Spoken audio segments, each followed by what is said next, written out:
अब हम लोग क्वेश्चंस पे आते हैं, तो क्वेश्चंस को समझेंगे तो ये आपका अच्छा समझ में आ जाएगा। y इज इक्वल टू -4 से गुजरने वाली इस क्षैतिज रेखा का समीकरण क्या होगा? तो ग्राफ बना लेते हैं, सबसे बेटर क्या है आपका, ग्राफ बना लेना। तो y इज इक्वल टू -4, तो देखिए 1 2 3, ये माइनस में जाता है आपका, ये आपका -1 -2 -3 और -4। ठीक है, तो y इज इक्वल टू यहाँ पे क्या है, -4 है, तो y में कितना ले लिया, -4। अब इससे हम लोग लाइन एक ड्रॉ कर देंगे, तो ये आपका x एक्सिस है। तो ये बोला है कि गुजरने वाली रेखा का समीकरण क्या होगा। तो y बराबर -4 है, तो y -4 इधर आएगा तो +4 इक्वल टू 0। तो y +4 equal to 0, y +4 equal to 0। Correct answer क्या हो जाएगा आपका, y +4 इक्वल टू 0 या y बराबर -4। ठीक है, यही आपका आंसर हो जाएगा यहाँ पे। आगे बढ़ते हैं, यहाँ पे क्वेश्चंस है, क्वेश्चन को हम लोग को सॉल्व करना है। यहाँ पे क्या दे रखा है, if f x equal to इतना, देन वैल्यू ऑफ डोमेन। तो एफ एक्स इक्वल टू आपका क्या है, 1/(x²-4)। देखिए डोमेन तभी डिफाइंड होता है जब नीचे वाला वैल्यू 0 नहीं हो, मतलब नीचे वाला जो टर्म है वो 0 नहीं होना चाहिए। तो it will be not defined when x² - 4 0 नहीं हो। ठीक है, तो x² - 4 0 के बराबर नहीं होना चाहिए। तो इसको हम x² - 4 को 2 का स्क्वायर लिख सकते हैं, नॉट इक्वल टू 0, यानी x² -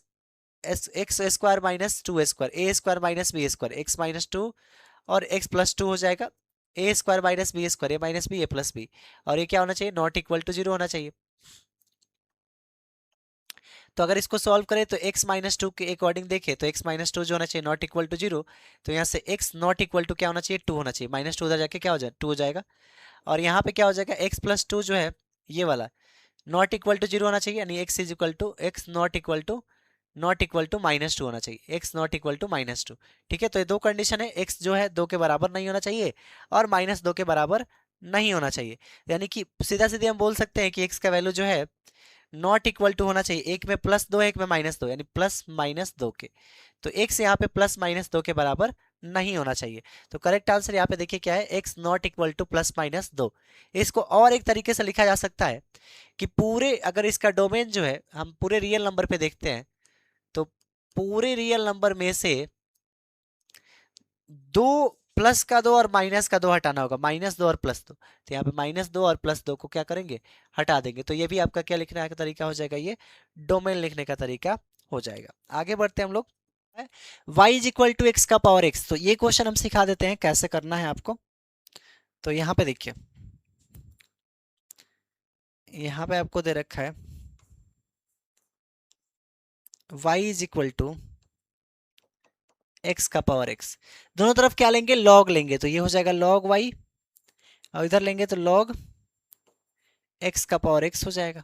तो इसको log y ही लिखेंगे, लेकिन अब ये क्या हो जाएगा, x का पावर x है तो x बाहर आ जाएगा, तो x इंटू लॉग x हो जाएगा। अब यहाँ पे देखिए दो फंक्शन हो गया, u और v, तो इसको हम लोग प्रोडक्ट रूल पे तोड़ देंगे। तो यहाँ पे देखिए डी वाई डी एक्स दोनों तरफ ले लेंगे, तो d y d x of log y, और इधर भी ले लेंगे d y d x of, एक क्या है आपका x इंटू लॉग x। तो ये 1 y का क्या हो जाएगा, 1/y हो जाएगा, लेकिन x और y दोनों सेम नहीं है, तो y का डिफ्रेंसिएशन लेना होगा, तो y का क्या हो जाएगा, dy बाई डी एक्स। यहाँ पे इज इक्वल टू, यहाँ पे देखिए पहले क्या करेंगे, x को बाहर कर लेते हैं और dy बाई डी एक्स के ले लेते हैं किसका, log x का। इसमें एक को बाहर करना होता है फिर दूसरे का लेना होता है, फिर किसको बाहर करेंगे, log x को बाहर करेंगे, और डी बाई डी एक्स किसका ले लेंगे, यहाँ पे x का ले लेंगे।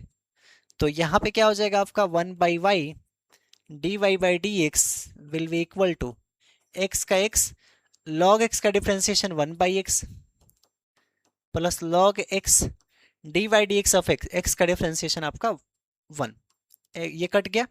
तो यहाँ से d y by d x is equal to क्या हो जाएगा, ये y उधर गुणा हो जाएगा, तो y इंटू 1 प्लस यहाँ पे क्या हो, log x हो जाएगा। तो y का वैल्यू हमने क्या लेट किया था, y का वैल्यू x का पावर x है, तो y की जगह पे आप क्या रख देंगे, यहाँ पे x का power x into 1 plus log x। तो ये करेक्ट आंसर आपका क्या हो जाएगा, ये हो जाएगा। ये बहुत क्वेश्चन पूछता भी है डायरेक्ट एग्जाम में, तो करेक्ट आंसर आपको याद रखना है कि x का पावर x का क्या होता है, ये x का power x into 1 plus log x होता है। तो ये आपका करेक्ट आंसर हो जाएगा। सिर्फ और सिर्फ 1 महीना का पढ़ाई ही काफ़ी है लेटरल एंट्री पॉलिटेक्निक प्रवेश परीक्षा को निकाल करके बिहार पॉलिटेक्निक में एडमिशन लेने के लिए। लेकिन उसके लिए आपको यह जो प्रीवियस 5 ईयर्स के क्वेश्चन आंसर है और इस एप्लीकेशन पर जो सिलेबस के अकॉर्डिंग वीडियो लेक्चर है उसको देख लेना होगा। कोर्स का जो फी है सिर्फ और सिर्फ 99 रुपीज़ रहने वाली है। कितना? अभी ऑफर चल रहा है, सिर्फ और सिर्फ 99 रुपीज़ में तैयारी करने के बाद एग्ज़ाम निकाल करके आप लोग बिहार पॉलिटेक्निक के सेकेंड ईयर में एडमिशन ले सकते हो। तो उसके लिए आपको अभी ही डाउनलोड करना होगा प्ले स्टोर से, या लिंक इस वीडियो के कमेंट बॉक्स में दिया गया है। एप्लीकेशन नेम है डिप्लोमा क्लासेस। ठीक है, कैसे आपको कोर्स में इनरोल होना है वो भी आप सभी को बता देते हैं।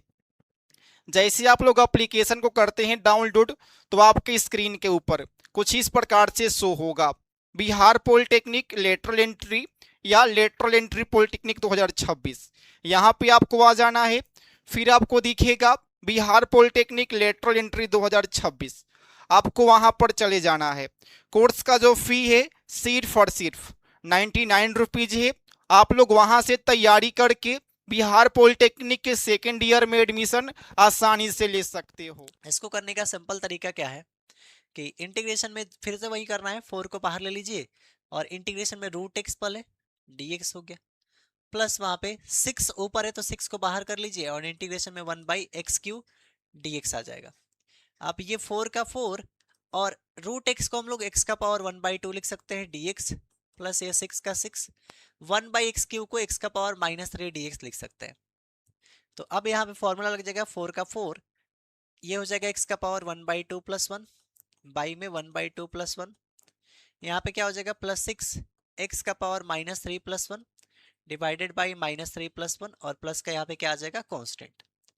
तो यहाँ पे ये फॉर्मूला हमने अप्लाई किया है इंटीग्रेशन का पावर फॉर्मूला। तो 4 का 4 और x का पावर यहाँ पे 1/2 में 1 जोड़ेंगे तो ये 3/2 हो जाएगा और ऊपर 3/2 तो नीचे भी 3/2।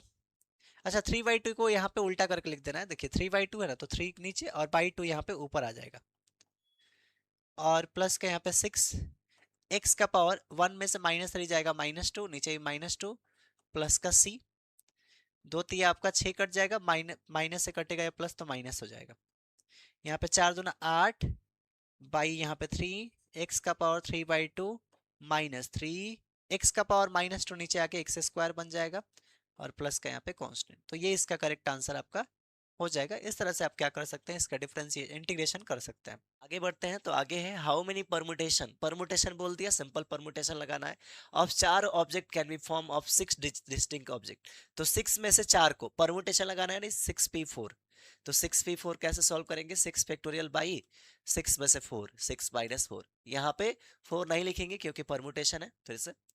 तो यहाँ पे 6 × 5 × 4 × 3 × 2 × 1 और यहाँ पे 6 में से 4 जाएगा तो 2 × 1 2 × 1 2 × 1 कट जाएगा। 6 × 5 30 30 चौका 120 120 दिया 360। तो आंसर कितना आ जाएगा यहाँ पे 360 आ जाएगा। तो अगला 7th नंबर क्वेश्चन है argument of complex number -3 + iota 3 iota. देखिए लाइज इन विच क्वाड्रेंट, तो ये किस क्वाड्रेंट में है। पहले तो हम लोग इसका यहाँ पे क्वाड्रेंट के साथ हम आर्गुमेंट भी बता देते हैं। यहाँ पे z इक्वल टू क्या है -3 + 3 आयोटा। ठीक है, तो यहाँ पे a का वैल्यू कितना है -3 और b का वैल्यू कितना है 3। तो अगर हम पॉइंट बनाए तो देखिए a आपका x एक्सिस को दिखाता है, तो x एक्सिस में a कितना -3 पे, तो -3 पे यहाँ होगा और b मेरा y एक्सिस पे +3 यहाँ होगा। तो इस पॉइंट पे आपका क्या आएगा, ये कॉम्प्लेक्स नंबर आएगा जो दे रखा है, इस पॉइंट पे कॉम्प्लेक्स नंबर आएगा। तो ये कौन सा क्वाड्रेंट होता है, सेकंड क्वाड्रेंट। ठीक है, अब तो ये सेकंड क्वाड्रेंट, आंसर तो इसका सेकंड क्वाड्रेंट हो जाएगा। बट अगर मान लीजिए आर्गुमेंट भी निकालना होता तो उसके लिए पहले थीटा निकालते। पहले यहाँ पे क्या निकालते, theta is equal to tan inverse b/a से। तो यहाँ पे थीटा इक्वल टू क्या हो जाता है, tan इनवर्स b का वैल्यू कितना है 3/-3। तो यहाँ पे थीटा इक्वल टू क्या हो जाएगा आपका, theta equal to tan inverse -1 यहाँ पे होगा। अच्छा यहाँ पे हम लोग -1 हो जाएगा तो थीटा इक्वल टू कितना आएगा, -π/4 आएगा यहाँ पे, ठीक है, -π/4 आ जाएगा। अब सेकेंड क्वाड्रेंट है, कौन सा क्वाड्रेंट है, सेकेंड। तो सेकेंड क्वाड्रेंट के लिए जो आर्गुमेंट ऑफ जेड होता है सेकेंड क्वाड्रेंट के लिए, उसका फॉर्मूला क्या है, π-θ। अभी हम बताए भी थे। सेकेंड क्वाड्रेंट के लिए आर्गुमेंट क्या होता है, यहाँ पे देख लीजिए। सेकेंड क्वाड्रेंट के लिए आर्गुमेंट का वैल्यू π-θ होता है, यहाँ पे लिखा भी हुआ है। तो सेकेंड क्वाड्रेंट के लिए π-θ, पाई का पाई माइनस थीटा का वैल्यू कितना है, -π/4। तो माइनस माइनस प्लस π/4 हो जाएगा। अच्छा एक मिनट, यहाँ पे जो थीटा हम लोग लेते हैं इसको मोड में लिया जाता है। एक चीज ध्यान रखना है कि ये जो वैल्यू इसको मोड में लेते हैं, मोड में। तो मोड में जब लेंगे ना तो ये सिर्फ प्लस हो जाएगा, क्योंकि माइनस मोड के बाद प्लस होता है, तो थीटा का वैल्यू π/4 ही सिर्फ रहेगा। अब इसको सॉल्व करेंगे तो 4, यहाँ पे 4π माइनस पाई, तो यहाँ पे हो जाएगा 3π/4। तो आर्गुमेंट यहाँ पे कितना आ जाएगा इसका, 3π/4 आ जाएगा, जो कि सेकेंड क्वाड्रेंट में यहाँ पे लाई करेगा। क्वेश्चन यहाँ पे क्या है, यदि ए बी सी एचपी में है तो निम्नलिखित में से कौन सा संबंध सही है। अगर वो एचपी में है, देखिए ए बी सी एचपी में है तो इसका रेसिप्रोकल क्या होना चाहिए, 1/b 1/c। ये एपी में होना चाहिए, मतलब 1/b में से हम क्या घटाए, 1/a। ये बराबर होना चाहिए 1/c में से 1/b को घटा रहे हैं तो, ठीक है, ये कंडीशन होना चाहिए। तो जब हम लोग इसको करेंगे ऐसा तो इसका एलसीएम ए बी आएगा, और नहीं पहले बी वाले को एक तरफ कर लेते हैं, 1/b और ये प्लस का 1/b आ जाएगा, यहाँ पे 1/c प्लस का 1/a, यहाँ पे 1/b 1/b 2/b हो जाएगा यहाँ पे, और यहाँ पे क्या हो जाएगा, ए सी ऊपर हो जाएगा a + c। तो अगर हम देखें यहाँ पे तो क्रॉस गुणा कर दीजिए, इसका इस पे गुणा, तो इसका इसमें गुणा होगा, इसका इसके गुणा होगा, तो ये 2ac बराबर हो जाएगा b × a + c। तो यहाँ से सिर्फ अगर b का वैल्यू निकालेंगे तो क्या आएगा, 2ac/a + c। तो ध्यान रखना है कि जब भी आपका HP का कंडीशन होता है तो वो इस कंडीशन को फॉलो करता है। HP का कंडीशन जो होता है b = 2ac/a + c। और अगर GP का कंडीशन होता है, किसका, GP का, तो GP के कंडीशन में आपका b² क्या होता है, AC के बराबर होता है, ठीक है। तो इन सारे कंडीशन को आपको ध्यान रखना है। सो आई होप आपको ये जितने भी क्वेश्चंस थे वो समझ में आया होगा। इसका सेकंड पार्ट भी अपलोड किया जाएगा, उसमें आपको और सारे इंपॉर्टेंट क्वेश्चन भी कराए जाएंगे।